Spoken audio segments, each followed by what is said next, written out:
You think he can hear the boos, or does the narcissism force field block it all out? And then Trump, who, one of the fun, underrated things about him is how little he knows about anything. Like, this is a guy who helped start the USFL. He owned a football team, and yet anyone who knows anything about football can immediately tell he knows nothing. I really do. Once again, I find myself in the middle of a brouhaha as I appear to have run afoul of probably the worst woman in American politics, Marjorie Taylor Greene, the congressperson from the 14th District of Georgia, is unhappy. She's specifically You're not ready for what just happened.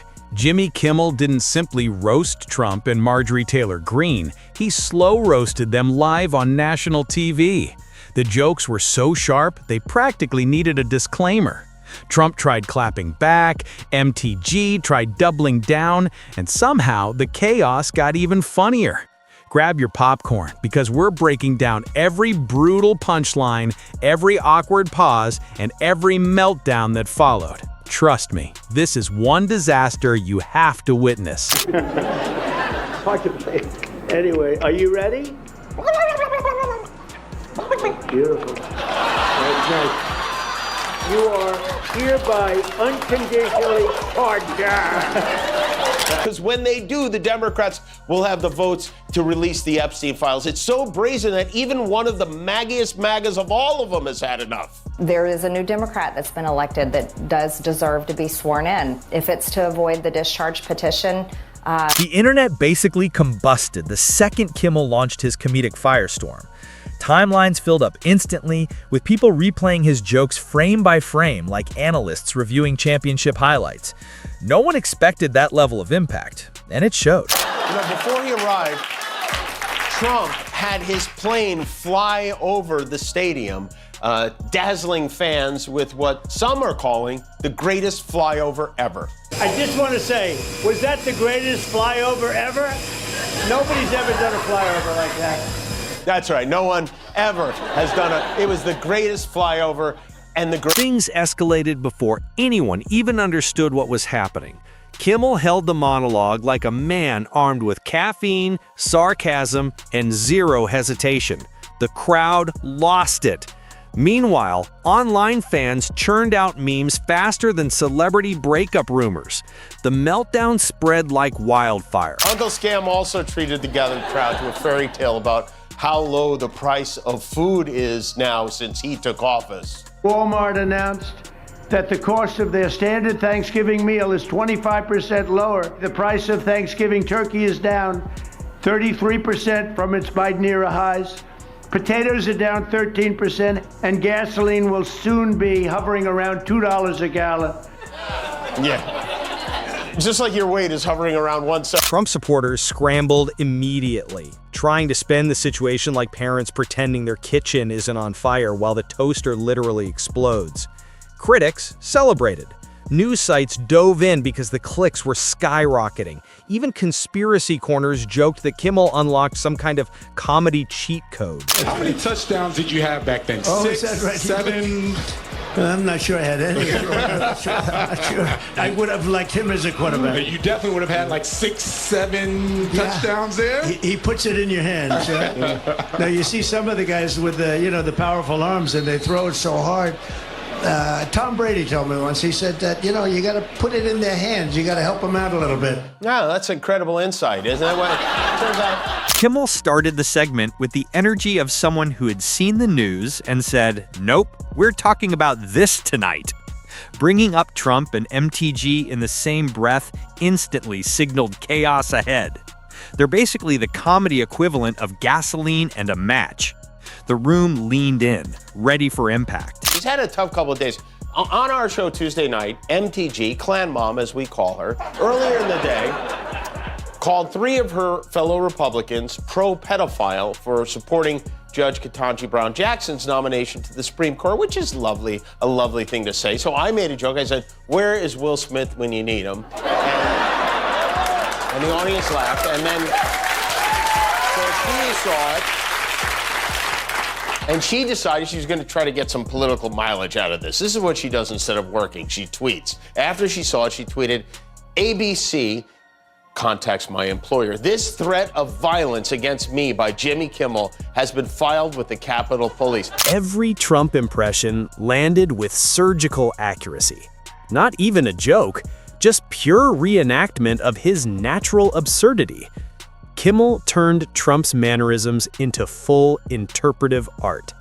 Then came MTG, and he treated her rants like audition tapes for a disaster movie no one asked for. The crowd lost control.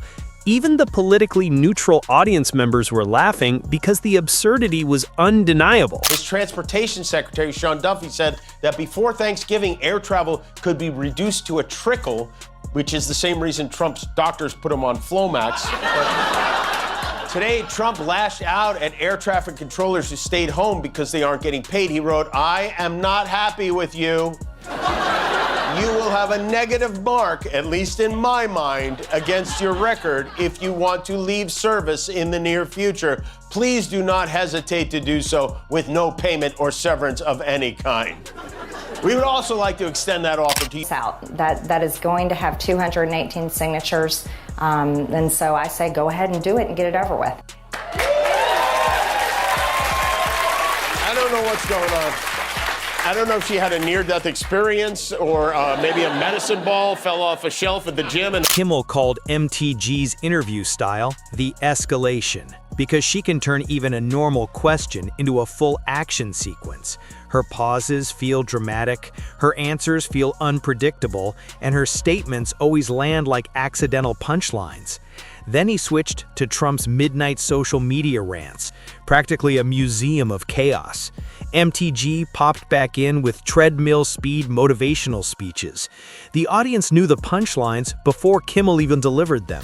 not only did she call the police, called the same police she voted against giving a Congressional Gold Medal to for defending our Capitol against the insurrection she helped incite on January 6th. That's who she called, the people she wanted to defund. It's amazing how quickly you can go from these liberals who can't see anything anymore to, what'd you say? I'm calling the cops. Must be that cancel culture they're always talking about. So after processing the fact that someone called the police on me, believe it or not, this has never happened. Someone in the front row nearly fell over laughing before the joke landed. Kimmel mocked Trump's ability to insert himself into any situation, even ones that have nothing to do with him. MTG returned with exaggerated theatrics and dramatic gestures. Trump came back again, and Kimmel joked that he's the only man who can lose an argument against himself and still declare victory.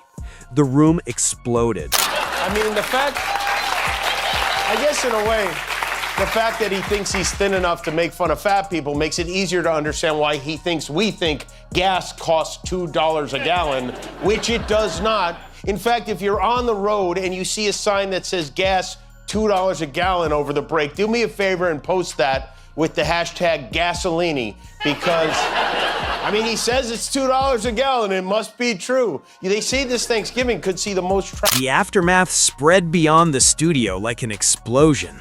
The clip went viral instantly. Supporters defended, critics celebrated, people who didn't care wrote paragraph-long essays.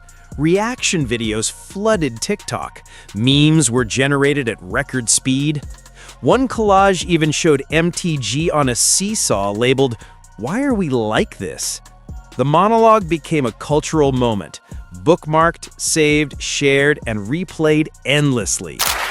A lot of people liked it. They hit like, which triggered her, I guess, the sweet little snowflake, because she tweeted again this afternoon. She wrote, "You weren't joking. You hide your misogyny and your racism behind your jokes on ABC. This was a dog whistle to the violent left to assault me or worse, and you're," misspelled "you're," of course, "already inspiring fantasies of violence against me. How many new death threats will I get that are your fans?" Well, that's nice. She thinks I have fans. I guess that's good, but now listen. Not only don't I condone death or any kind of threats against anyone, especially as I get dozens of them a week myself from the sickos who align with you, I also find it very rich that a person who did this in her campaign ad is suddenly whining about... Love it or hate it, everyone reacted. That's the magic of political comedy. It cuts through noise, through tension, through ego. Kimmel didn't need to destroy Trump or MTG. He simply held up a mirror, and the world laughed. The clip kept spreading, and suddenly Trump and MTG felt like accidental recurring characters in a comedy universe they never intended to join. Waddle then, after his 5-star stay, woke up early enough to make an appearance in the White House press room. Hi, Waddle. Oh my goodness, he's a beautiful bird. Yes, they're. Oh, want to give us a gobble? See, fascists have fun too. It's fun. Waddle then gobbled for the gaggle and then made way for the President of the United States. The turkeys being pardoned today go by the names of Gobble and Waddle. When I first saw their pictures, I thought we should send them, well, I shouldn't say this. I was gonna call them Chuck and Nancy. But then I realized I wouldn't be pardoning them. I would never. Politicians who normally avoid late-night TV started watching just to see if they were next on Kimmel's roast list. Some quietly adjusted speeches, terrified of becoming viral material. Trump delivered drama like it was his job. MTG treated microphones like Olympic equipment. Kimmel didn't chase them. They supplied the content effortlessly. None of that compared to the headache he is creating with his buddy RFK blaming autism on Tylenol.